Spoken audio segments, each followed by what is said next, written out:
आज हम पढ़ने वाले हैं एनसीईआरटी का चैप्टर है this unit of life cell. तो फिर सेल दो चीज़ से बना होता है, एक है सेल वॉल और एक है प्रोटोप्लास्ट।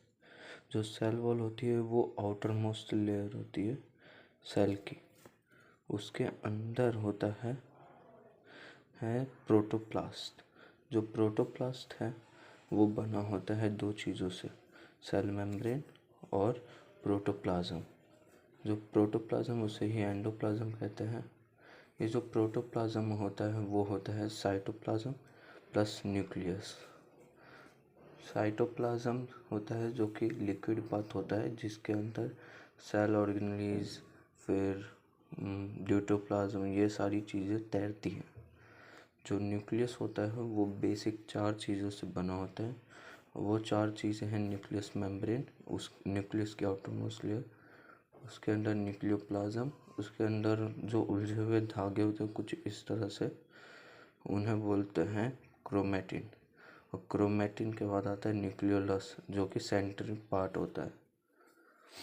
फिर साइटोप्लाज्म बना होता है दो चीज़ों से, साइटोप्लाज्म का लिक्विड पार्ट जिसे साइटोजोल बोलते हैं और सॉलिड पार्ट जिसे ट्रोफोप्लाज्म बोलते हैं। ट्रोफोप्लाज्म भी के अंदर दो चीज़ें पाई जाती है, एक लिविंग एक नॉन लिविंग। उससे पहले साइटोसोल, साइटोसोल को हाइलोप्लाज्म भी बोलते हैं जो कि उसके लिक्विड पार्ट होता है। साइटोसोल साइटोप्लाज्म के लिक्विड पार्ट को साइटोसोल बोलते हैं, जिसका हाइलोप्लाज्म एक सब पार्ट होता है। तो लिविंग और नॉन लिविंग टाइप ट्रोफोप्लाज्म के अंदर जो सॉलिड पार्ट है उसमें ये दोनों चीज़ें पाई जाती है। लिविंग होती हैं सेल ऑर्गेनेलीज और जो नॉन लिविंग होता है उसे ड्यूटोप्लाज्म बोलते हैं। सेल ऑर्गेनेलीज के अंदर अलग अलग वैरायटी में मेम्ब्रेन्स पाई जाती है, 0, 1 और 2, यानी कि कितनी मेम्ब्रेन। तो 0 राइबोसोम में, साइटोस्केलेटन में, सेंट्रोसोम में और सेंट्रियोल में पाई जाती है। इसकी ट्रिक है RCCC, ये लेटर किसी और में नहीं आएगा। तो R ribosome, CCC cytoskeleton, centrosome और सेंट्रियोल।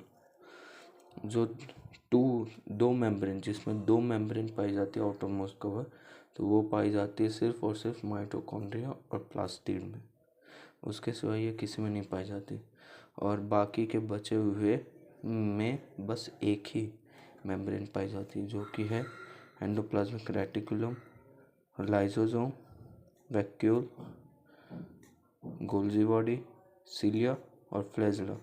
सिलिया और फ्लैजेला के अंदर भी एक ही मेम्ब्रेन पाई जाती है। और लास्ट में बची माइक्रो बॉडीज, जो कि सेल ऑर्गेनेल्स के बाद जितनी भी चीज़ें बची वो सब माइक्रो बॉडीज होती है।